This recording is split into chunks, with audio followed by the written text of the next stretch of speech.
Hello বন্ধুরা, good afternoon. আমি তন্দ্রা চক্রবর্তী। সমস্ত ফ্রেন্ডস, ফলোয়ার্স, ভিউয়ার্স এবং লিসনার্সদের স্বাগত। আমি আবারও গল্প নিয়ে হাজির। আর এখন আমাদের সমাজ সংসারে অনেক কিছু প্রাচুর্যের মধ্যেও কিন্তু বারবার আমরা কোথাও মানবতাকে হারিয়ে যেতে দেখি। তাই আজকের গল্পে আমরা একটা খুব হার্ট টাচিং মানবতার গল্প শুনবো এবং নিজেদের অনুপ্রাণিত করব। হয়তো অনেকেই এই গল্প শুনেছেন বা এরকম ধরনের গল্প শুনেছেন। তো আমার মনে হয় মানবতা সবচেয়ে আগে।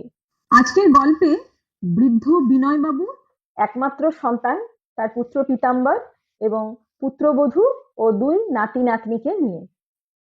বিনয়বাবু একজন কৃষক, দরিদ্র কৃষক। তিনি এবং তার ছেলে পীতাম্বর দুজনেই অত্যন্ত পরিশ্রমী, বিনয়ী এবং যে কোনো মানুষকে যে কোনো ভাবে তারা উপকার করতে ছুটে যান।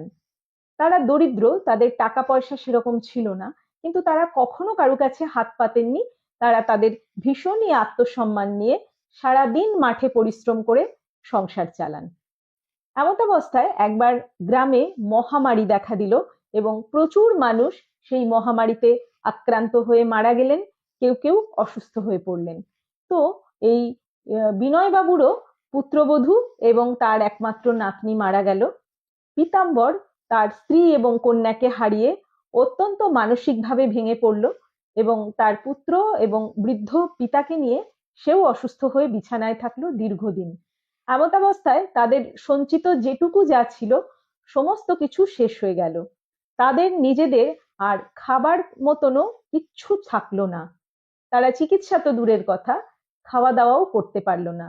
তো পীতাম্বর তার বাবার এবং তার ছেলেকে বাঁচানোর জন্য খুব চেষ্টা করলো সে যদি কোনো কাজ জোগাড় করতে পারে, কিন্তু সে এতটাই দুর্বল হয়ে পড়েছিল, তার হাঁটার ক্ষমতাও ছিল না। যাই হোক, সে কিন্তু গ্রামে ঘুরে ঘুরে কাজ চাইলে, যখন মহামারী অতিক্রান্ত হয়ে গেছে, কেউ তাকে তার এরকম দুর্বল শরীর দেখে মাঠের কাজ কেউ দিল না। সবাই বুঝতে পারলো এই শরীর নিয়ে মাঠে পীতাম্বর কাজ করতে পারবে না, সে কোদালও ধরতে পারবে না। কিন্তু বাস্তবে খিদের জ্বালা সবচেয়ে বড় জ্বালা। তাই কোনো উপায়ান্তর না দেখে বাবার এবং ছেলের মুখ চেয়ে পীতাম্বর যখন সকাল গড়িয়ে দুপুর হয়ে গেছে, কাজ না পেয়ে কোথাও একটু কারো কারো বাড়িতে গিয়ে খাবার চাইতে বাধ্য হলো। অত্যন্ত আত্মসম্মান থাকা সত্ত্বেও শুধুমাত্র পেটের জ্বালায় মূলত তার বাবা এবং তার ছেলেকে বাঁচানোর জন্য কিছু খাবার সংগ্রহ করে সে গেল। কিন্তু তাতে করে যেটুকু খাবার পাওয়া গেল তাদের তিনজনের মতন খাবার কিন্তু হলো না। তারা আধপেটা করে খেয়ে কোনো রকমে দিন কাটালো। তো ওই বৃদ্ধ বিনয়বাবু তখন পীতাম্বরকে বললেন যে ভিক্ষা ছাড়া আমাদের তো সত্যি আর কোনো কিছু করার নেই। কিন্তু পীতাম্বরের ভীষণই খারাপ লাগলো।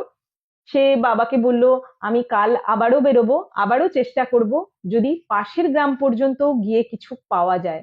সে পরের দিন অত্যন্ত কষ্ট করে হেঁটে আবার বহুদূর গেল, কিন্তু তার ভাগ্য, তার শরীর কিছুই তার সাথ দিল না। সে কিন্তু কোনো কাজ পেল না এবং অসুস্থ হয়ে মাঝ রাস্তায় বসে পড়ল। আবারও ফেরার পথে গ্রামের কিছু মানুষের বাড়িতে সে খাবার চাইতে গেল। তার সঙ্গে কেউ ভালো ব্যবহার করলো, কেউ খারাপ ব্যবহার করলো। পীতাম্বরের ভীষণ মন খারাপ হয়ে গেল। সে তার বাবাকে এসে পুরো ঘটনা খুলে বলল এবং তার বাবা সেটা শুনে বললেন যে ঠিক আছে, আমরা না খেতে পেয়ে মরে যাব, তবুও আর ভিক্ষাবৃত্তি করব না। পীতাম্বরও একমত হলেন এবং পীতাম্বরও একমত হয়ে বলল যে ঠিক আছে, দেখা যাক কি করা যায়। এই বলে শুয়ে পড়ল। হঠাৎ মধ্যরাত্রে তার বাবা তাকিয়ে দেখলেন যে পীতাম্বর বিছানায় নেই। তিনি একটু বাইরে বেরিয়ে গিয়ে চারিদিক যখন দেখছেন, কোথাও পীতাম্বরকে দেখতে পাচ্ছেন না, হঠাৎ বাড়ির পেছন থেকে একটা আওয়াজ কানে ভেসে এলো। তিনি গিয়ে দেখলেন পীতাম্বর একটা আস্ত ছাগল কাটছে। তিনি দূর থেকে চুপচাপ দেখলেন বিষয়টা এবং এসে শুয়ে পড়লেন। পীতাম্বর তার জামা কাপড় ছেড়ে হাত পা ভালো করে ধুয়ে ওই ছাগলের মাংস একটা গামলায় রেখে কুলুঙ্গিতে একদম ওপরে, যেখানে কেউ দেখতে পাবে না এমন জায়গায় রেখে শুয়ে পড়লো চুপচাপ। সকালে যখন বিনয়বাবু পীতাম্বরকে ঘুম থেকে একটু দেরিতে উঠতে দেখলেন, তিনি বললেন, কাল রাত্রে তুমি কোথায় গেছিলে? বিছানায় তো তুমি ছিলে না। তো পীতাম্বর কি বলবে সেটা ঠিক ভেবে পাচ্ছিল না। এমন সময় তার বাবা বললেন, আমি সবটা দেখেছি।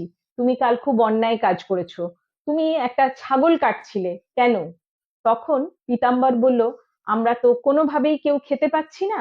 আমি তাই রাত্রে বেরিয়েছিলাম যে কোথাও খোঁয়ার থেকে যদি কিছু একটা মুরগি ছাগল কিছু পাই, আমি সেগুলো কেটে খেয়ে, আমরা মাংস খেয়ে একটু শক্তি সঞ্চয় করে তবে আমি কাজে নামতে পারবো এবং ছেলেটার মুখে বা তোমার মুখেও কিছু তুলে দিতে পারবো। তখন তার বাবা বললেন, এটা তুমি অত্যন্ত অন্যায় কাজ করেছো। আমি না খেতে পেয়ে মরে যাব, কিন্তু ওই মাংস আমি মুখে দেব না, কিছুতেই না। তুমি যা পারো তাই করো। তে দুজন মানুষ দরজার সামনে এসে বলল, সব শুনে ফেলেছি। কাল যদুবাবুর খোঁয়ার থেকে যে ছাগল চুরি হয়েছে, যেটা পাওয়া যাচ্ছে না, তার মানে আপনার ছেলেই এই ছাগল চুরি করেছে। প্রমাণ তো আপনি, সমস্ত কথা আমরা শুনে নিয়েছি। তাকে এক্ষুনি আমরা গ্রাম প্রধানের কাছে নিয়ে যাব বিচার করার জন্য। বলেই জোর জবরদস্তি তাদের কোনো কথা না শুনে তারা পীতাম্বরকে নিয়ে চলে গেল গ্রাম প্রধানের কাছে। সেখানে প্রচুর মানুষ জড়ো হয়েছে, সবাই নানান রকম ফিসফাস করছে। সবার খুব অবাক লাগছে, এত ভালো ছেলে, এত সৎ ছেলে, সে কি করে এই ছাগল চুরি করতে পারে।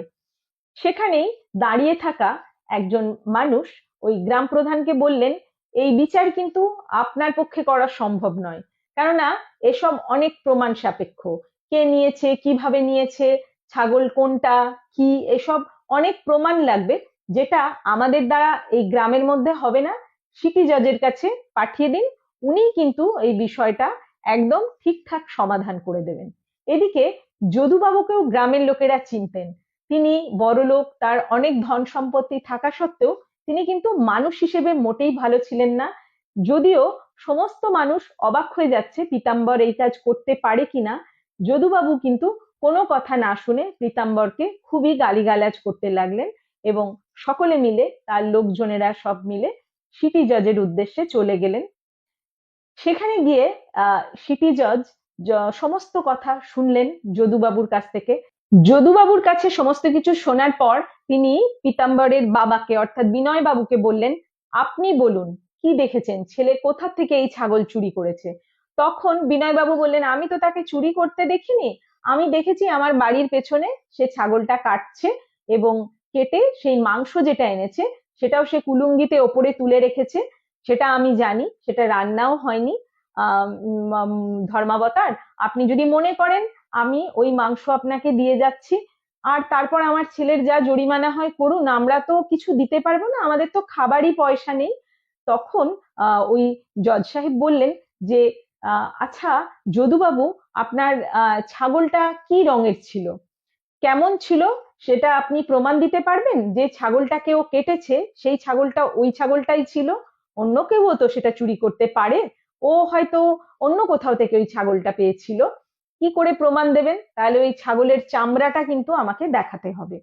তো যদুবাবু বললেন, সে কি সম্ভব নাকি, সে রাত্রে যে কেটেছে, সে যে চুরি করেছে ও তো কেটে কোথায় ফেলেছে ওকেই জিজ্ঞাসা করুন, ও বলে দেবে।